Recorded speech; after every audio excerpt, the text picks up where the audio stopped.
السلام علیکم ورحمۃ اللہ وبرکاتہ۔ نحمده ونصلی علی رسولہ الکریم، اما بعد فاعوذ باللہ من الشیطان الرجیم، بسم اللہ الرحمن الرحیم، رب اشرح لی صدری ویسر لی امری واحلل عقدۃ من لسانی یفقہوا قولی۔ فصل 71، قسم کھانے کا معاملہ۔ اللہ تعالیٰ کے ساتھ الفاظ میں کسی کو شریک کیا جائے، یہ بھی شرک ہے۔ مثلا غیر اللہ کی قسم کھانا، مسند احمد اور ابو داؤد میں مروی ہے، من حلف بشیء دون اللہ فقد اشرک، جس نے غیر اللہ کی قسم کھائی اس نے شرک کیا۔ حاکم اور ابن حبان نے اس روایت کو صحیح کہا ہے۔ کسی کو یہ کہنا کہ اللہ تعالیٰ چاہے اور تم چاہو، جو اللہ چاہے اور جو آپ چاہیں، یہ بھی شرک ہے، اسی قبیل کا شرک ہے۔ خود رسول اللہ صلی اللہ علیہ وسلم سے مروی ہے کہ ایک شخص نے آپ کو خطاب کرتے ہوئے کہا تھا، ما شاء اللہ وما شئت، اللہ چاہے اور آپ چاہیں۔ اس پر آپ نے فرمایا، اجعلتنی للہ ندا، قل ما شاء اللہ وحدہ، کیا تو نے مجھے اللہ کا ہمسر بنا دیا؟ صرف یہ کہو اللہ تعالیٰ جو چاہے۔ ٹھیک ہے، یہ مت کہیں کبھی کہ جو اللہ کی چاہت اور جو آپ کی چاہت، کیونکہ آپ اللہ اور بندے کی چاہت کو برابر کر رہے ہیں۔ غور کیجئے کہ یہ حکم تو مشیت اور چاہنے کے متعلق وارد ہے، حالانکہ بندے کے حق میں خود اللہ تعالیٰ نے مشیت اور چاہنے کا اس بات کیا ہے، یعنی بندے کی چاہت بھی ہے، لیکن اللہ کی چاہت کے ساتھ نہیں، برابر نہیں۔ بندے کی چاہت کے بارے میں کیا فرمایا، لمن شاء منکم ان یستقیم، خاص کر تم میں سے جو لوگ راست روی چاہتے ہیں۔ اب بتائیے کہ ان لوگوں کا کیا حال ہونا چاہیے جو یہ کہیں کہ میرا اعتماد اور بھروسہ اللہ پر ہے اور تم پر، میرا بھروسہ اللہ پر اور تم پر، یا اپنے آپ پر سیلف کانفیڈنٹ، یا مجھے اللہ اور تم بس ہو، میرے لیے اللہ کافی اور تم کافی ہو، یہ بھی شرک ہے۔ میرا اللہ اور تمہارے سوا کوئی نہیں، لا حول ولا قوت الا باللہ، یہ بھی شرک ہے کہ کہیں کہ اللہ اور آپ کے سوا کوئی نہیں۔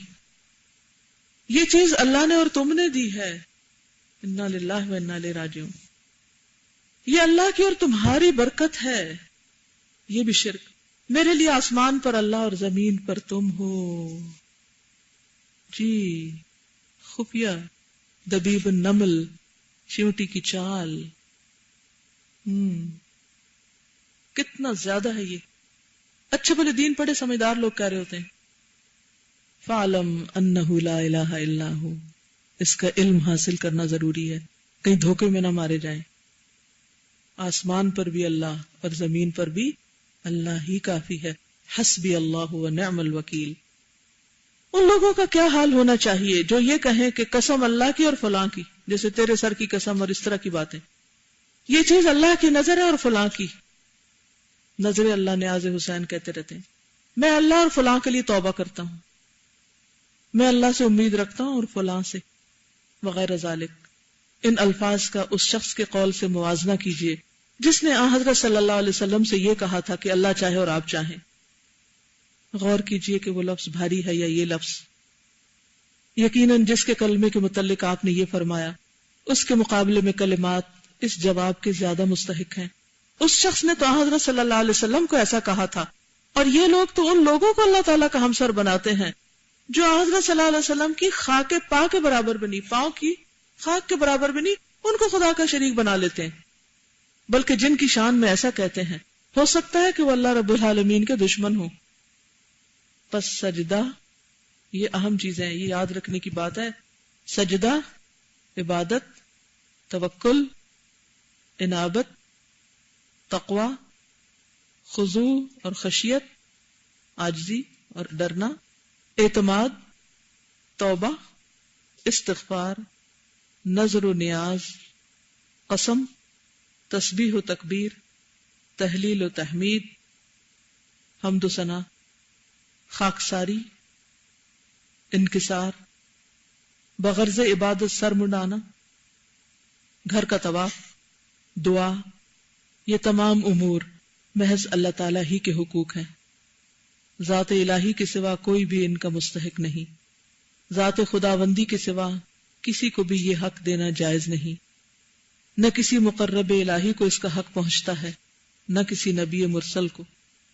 چنانچہ مسند احمد میں روایت ہے کہ حضرت صلی اللہ علیہ وسلم کے حضور ایک شخص آیا جس سے کوئی گناہ سرزد ہو گیا تھا. آپ کے سامنے کھڑا ہو گیا اور کہنے لگا اللہم انی اتوب الیک ولا اتوب الی محمد. اے اللہ میں تیری بارگاہ میں توبہ کرتا ہوں، محمد کی بارگاہ میں توبہ نہیں کرتا صلی اللہ علیہ وسلم. یہ سن کر حضرت صلی اللہ علیہ وسلم نے فرمایا قد عرف الحق لأہلہ، اس نے حق کے حقدار کو اچھی طرح پہچان لیا کہ کس کی طرف رجوع کرنا چاہیے.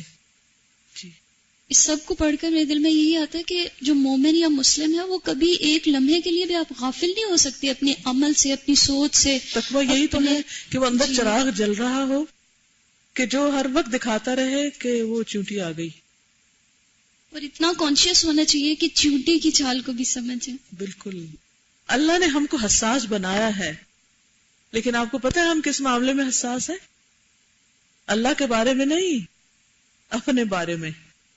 ہمیں تو کوئی چونٹی کی طرح بھی ہمارے اوپر آ جائے تو ہمیں فوراً احساس ہو جاتا ہے، ہم برہم ہو جاتے ہیں.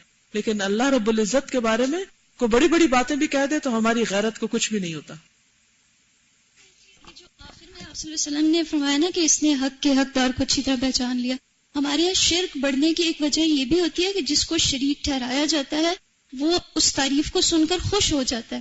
اور آپ صلی اللہ علیہ وسلم نے یہاں پر اس چیز کی نفی کی، بالکل اس کو اپریشیٹ کیا. فرمائیے کی طرح ہے باریک اور ہم نہیں خود بچ سکتے، تو جو اللہ کے رسول صلی اللہ علیہ وسلم نے دعا اس میں سکھائی ہے وہ ہم کثرت سے پڑھیں. بالکل، تو پھر اللہ تعالیٰ توفیق دے دے گا اور پہچان دے دے گا. بالکل من یتق اللہ یجعل لہ فرقانا، اللہ کا تقوی جو ہے وہ فرقان پیدا کرتا ہے اور پھر انسان کو باریک چیزیں بھی سمجھ آنے لگتی ہیں اللہ ہی کی دی ہوئی توفیق سے. جی میں یہ کہہ رہی تھی کہ بعض اوقات ہوتا ہے کہ جب ہم اکیلے ہوتے ہیں تو ہمارے پہ ہمارا نفس جو ہے وہ بہت زیادہ حاوی ہوتا ہے، اور شیطان بھی اور نفس بھی، اور خاص طور پہ وہ لوگ جنہوں نے بچپن سے اللہ کی عبادت نہیں کی ہوتی ان پر. اچھا اب وہ جب کسی کے ساتھ ہوتے ہیں، نیک کمپنی میں ہوتے ہیں، تو ان کا دل تو ویسے بھی ہر وقت چاہ رہا ہوتا ہے کہ ہم اس طرح سے بات کریں اور ایسے، لیکن وہ اکیلے میں وہ اپنے نفس کو اور شیطان کو حاوی نہیں اس پر ہو پاتے. جب ان کو کمپنی ملتی ہے تو ان کو سارا اسٹرینتھ ملتی ہے اور نفس پیچھے چلا جاتا ہے، اور اس وقت وہ پھر اللہ کی عبادت زیادہ اس طریقے سے کر سکتے جیسے کہ وہ چاہتے ہیں کرنا. کیا یہ بھی شرک ہوگا کہ اب لوگوں کے پریزنس میں وہ جو ایک اسٹرینتھ حاصل کرتے ہیں اس میں پھر فرق ہوگا نا کہ اس وقت آپ کا دھیان اللہ کی طرف ہے یا لوگوں کی طرف؟ اگر تو اللہ کی طرف ہے تو پھر آپ سمجھیں کہ نیک صحبت کا جو اثر ہے وہ آپ پر ہے، اور اگر اللہ سے ہٹ کر بندوں کی طرف دھیان زیادہ ہو رہا ہے تو پھر وہ نیت میں خلل آ رہا ہے. اور اسی سے مجھے یہ بھی خیال آ رہا تھا کہ جیسے ماں جب اپنے بچے کو جب پالتی ہے تو وہ جب شروع میں اس کو سکھاتی ہے تو بچہ جو ہے وہ ماں کی کمپنی میں تو ٹھیک رہتا ہے جو اس کو سکھا رہی ہوتی ہے، جب وہ اس سے الگ ہوتی ہے تو پھر وہ ظاہر ہے اس پہ نہیں قائم رہتا. لیکن over a period of time جب ایسا ہوتا جاتا تو آخر میں پھر ایک ایسی بھی سٹیج آ جاتی ہے کہ جب ماں نہیں بھی ہوتی تو وہ صحیح ہوتا ہے. تو اسی سے میں سملیرٹی اس میں لا رہی تھی کہ جیسے جو کسی بھی سٹیج پہ جب وہ اللہ کے دین کو شعوری طور پہ اختیار کرتا ہے اور اللہ کی عبادت کو، تو وہ ایک بچہ ہی ہوتا ہے نا، اس کا نفس تو بالکل بچوں کی طرح ہوتا ہے، اس کو عادت ہوتی ہے اپنی منمانی، بلکہ وہ اس بچے سے زیادہ خطرناک بن چکا ہوتا ہے تب تک. تو اس کو تو اور بھی زیادہ ضرورت ہے کہ وہ کسی کی کمپنی میں صحیح رہے، لیکن اس کا ٹارگٹ ہر وقت یہ ہونا چاہیے کہ میں اکیلے وہ کمپنی سے سیکھ کر پھر انڈیپینڈنٹ بھی ہو جائے. صحیح. اس میں وہ جو دعا ہے ذرا سب اچھی طرح سے ایک دفعہ پڑھ لیں. اللہم آت نفسی تقواها وزکها انت خیر من زکاها انت ولیها ومولاها. وہی حفاظت کر سکتا ہے، اسی سے مانگیے. جی فرمائیے. السلام علیکم ورحمۃ اللہ وبرکاتہ. مجھے تھوڑا سا وہی ہے کہ توکل پہ بات ہو رہی تھی تو یہ مجھے ایک یاد آ گیا کہ میری ایک دوست ہے تو اس نے گھر بنایا، کافی اس پہ قرض بھی تھا اور اس کے بیٹے نئی جاب لگی اور دونوں بیٹے آگے پیچھے تو انہوں نے شادی کر لی. تو مطلب اس کو سب لوگ، بلکہ اس کی اپنی ماں کہتی تھی کہ تو اپنے بیٹوں سے کیوں نہیں مانگتی، تو ان سے کیوں نہیں لیتی تاکہ تیرا قرض اتر جائے. تو وہ ماشاءاللہ اتنی توکل والی ہیں، اس نے کہا کہ کیوں میں ان سے مانگوں، میں اللہ سے کیوں نہ مانگوں کہ وہ چاہے تو ان سے دلائے، چاہے تو مجھے جس سے چاہے دلائے، میں تو ان سے کبھی بھی نہیں مانگوں گی. تو یہی بات کہ توکل ہمیں اللہ سے ہونی چاہیے، ہمیں اللہ سے مانگنا چاہیے، وہ چاہے اولاد سے دلائے، چاہے بھائیوں سے دلائے، چاہے فرشتوں سے دلائے، جہاں سے چاہے وہ ہمیں دلائے. تو ایک اور بات یہ قبروں کی، ہمارے گاؤں کے قریب ایک قبر ہے تو اس کا لوگ طواف بھی کرتے ہیں، جوڑوں کے درد کے لیے 7 چکر لگاتے ہیں، اور وہ بےچارے خود بے اولاد مرے ہوئے ہیں اور جا کے وہاں اولادوں کی منتیں مانتے ہیں، اور وہ یہ ہے کہ وہ چڑھاوے چڑھاتے ہیں. تو مجھے اس پہ بھی ہے کہ اگر وہ بےچارے اس قابل ہوتے تو وہ خود بے اولاد کیوں مرتے، اپنے لیے کیوں نہ کچھ کر لیتے. تو اس کے لیے تھوڑا سا میں آپ سے پوچھوں گی کہ اس کے لیے ہمیں کیا کرنا چاہیے، کیونکہ یہ شرک تو بہت ہی زیادہ ہو رہا ہے، یہ قبروں والا جو ہے خاص طور پر. اللہ کی عظمت دلوں میں ڈالنی چاہیے تاکہ لوگ ان سے ہٹ کے اللہ کی طرف جائیں. السلام علیکم استاذہ، آپ نے پچھلے لیکچر میں بتایا تھا کہ ایک صورت میں ہم یہ بھی شرک کرتے ہیں کہ اگر یہ نہ ہوا تو ہمارا کیا بنے گا، رزق کے بارے میں.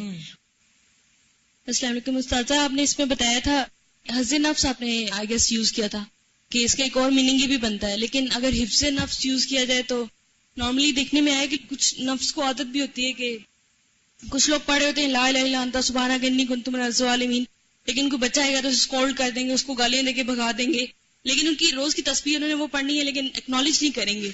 ایسے میں انہیں کیا ثواب ملے گا؟ بہت دلچسپ بات انہوں نے کی ہے. بعض لوگ 100,000 دفعہ پڑھ رہے ہوتے ہیں لا الہ الا انت سبحانک انی کنت من الظالمین، اور کو بچہ آ کے ڈسٹرب کرتے اس کو ڈانٹ ڈپٹ کے بھیج، یعنی اس وقت اس پہ بھی ظلم کر رہے ہوتے ہیں ساتھ ہی، اور پھر کیا کہتے ہیں انی کنت من الظالمین. اور سیکنڈ یہ کہ اس میں ایک اور ذکر تھا کہ ایک حفظ نفس ہے، ایک دنیا طلبی. تو کچھ اسٹوڈنٹس ہوتے ہیں نارملی وہ نماز نہیں پڑھتے، لیکن پیپرز قریب آتے ہیں تو وہ پڑھنے لگتے ہیں نماز صرف پیپرز کے لیے، اور پیپرز کے بعد چھوڑ دیتے ہیں، یا کوئی ایک وظیفہ کرتے ہیں. تو اس کا مطلب ہے کہ وہ دنیا طلبی کے دنیا طلبی، شاباش، ویری گڈ ایگزامپل، کہ دنیا طلبی کے لیے وہ نماز پڑھ رہے ہوتے ہیں. ٹھیک ہے. اور تیسری ہوتی ہے ریسپیکٹ کے لیے، جیسے کہ اب گھر میں کوئی بڑا ہے، اگر بچے نماز پڑھے اور بڑا بھی نہیں پڑھا تو اس کو تھوڑا ہوتا ہے کہ میرا روب نہیں رہے گا، یا پھر وہ بیٹھ کے تسبیح لیا رکھتا ہے چاہے وہ ٹی وی بھی دیکھ رہا ہو، تو اس کی ریسپیکٹ کے لیے تو عزت اور جا کے لیے مطلب دیکھنا، تسبیح پڑھی جا رہی، یعنی روب جمانے کے لیے تسبیح ہاتھ میں لیے پھرتا ہے اور باتیں بھی کر رہے ہوتے ہیں، تسبیح بھی گھما رہے ہوتے ہیں. یہ میری سمجھ میں کبھی نہیں آیا کہ بول کچھ رہے اور ہاتھ اس کے خلاف جا رہا ہے. جی میم، ایک اسکالر ہے تو ان کو مطلب میں ہمیشہ سمجھتی تھی کہ قبروں پہ نہیں مانگنا چاہیے، تو وہ لوگ کہتے تھے کہ ہم سجدہ نہیں کرتے.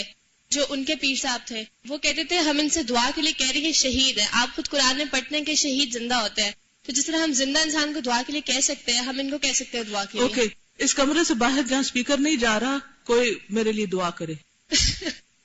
انہیں اس دیوار کے پیچھے سن ہی نہیں رہا. جس شخص پر ٹن مٹی پڑی ہوئی ہے وہ کیسے سن سکتا ہے؟ آپ کی ایک تفسیر میں تھا کہ حضور پاک صلی اللہ علیہ وسلم کی جو محبت ہوتی ہے وہ اللہ کی محبت تک پہنچنے کا ذریعہ ہوتی ہے، تو لوگ جو حضرت محمد صلی اللہ علیہ وسلم کے نام کی نظر یا وہ سب کرتے ہیں، تو اس کے بارے میں کیا ہے؟ مطلب نہیں صحیح. اس محبت کا مطلب یہ ہے کہ آپ کے طریقوں کی پیروی کی جائے تو وہ اللہ کو پیارے تھے تو ہم بھی پیارے ہو جائیں گے. اس کا یہ مطلب نہیں کہ نبی صلی اللہ علیہ وسلم کے نام کی قربانی کی جائے. ان کی طرف سے ہم کر سکتے ہیں، ان کے لیے نہیں کر سکتے. السلام علیکم. وعلیکم السلام. ایک جگہ اگر ہم نماز پڑھ لیں اور وہ سجدہ گاہ نہ بنائی جائے، کیونکہ درگاہ اگر اس ٹائپ کا اور نماز کا ٹائم ہو جائے تو پھر کیا کر سکتے ہیں؟ اس میں نیت پہ ڈیپینڈ کرتا ہے نا کہ آپ کیوں نماز پڑھ رہے ہیں، لیکن کوشش کریں کہ ایسی جگہوں پہ جائیں نہ. السلام علیکم. میں نے یہ پوچھنا تھا کہ بعض اوقات ہم دوسری ایکٹیویٹیز کو بہت زیادہ ٹائم دیتے ہیں اور اللہ کے لیے کم ٹائم نکالتے ہیں، تو کیا وہ بھی شرک ہے کہ ہم ان ایکٹیویٹیز کو مطلب جو ہماری اتنی نہیں ہے، جیسے ہم نیٹ پہ بیٹھنا، جیسے لائبریری، جیسے فون پہ فرینڈ سے بات کرنا، تو وہ بھی شرک میں؟ اگر وہ نماز کا وقت بہت ہی تاخیر آپ نے کر دی اور فرائض آپ نے چھوڑ دیے تو پھر ٹھیک نہیں ہوگا. ٹھیک ہے، اوکے. انشاءاللہ شرک کے بارے میں مزید بات کریں گے. اب یہ نہیں کہ ہر چھوٹا بڑا گناہ ہر چیز کو شرک کا نام دینا شروع کر دیں، اس میں اور بھی قسمیں ہیں. اوکے. سبحانک اللہم و بحمدک نشہد ان لا الہ الا انت نستغفرک و نتوب الیک. السلام علیکم و رحمۃ اللہ وبرکاتہ.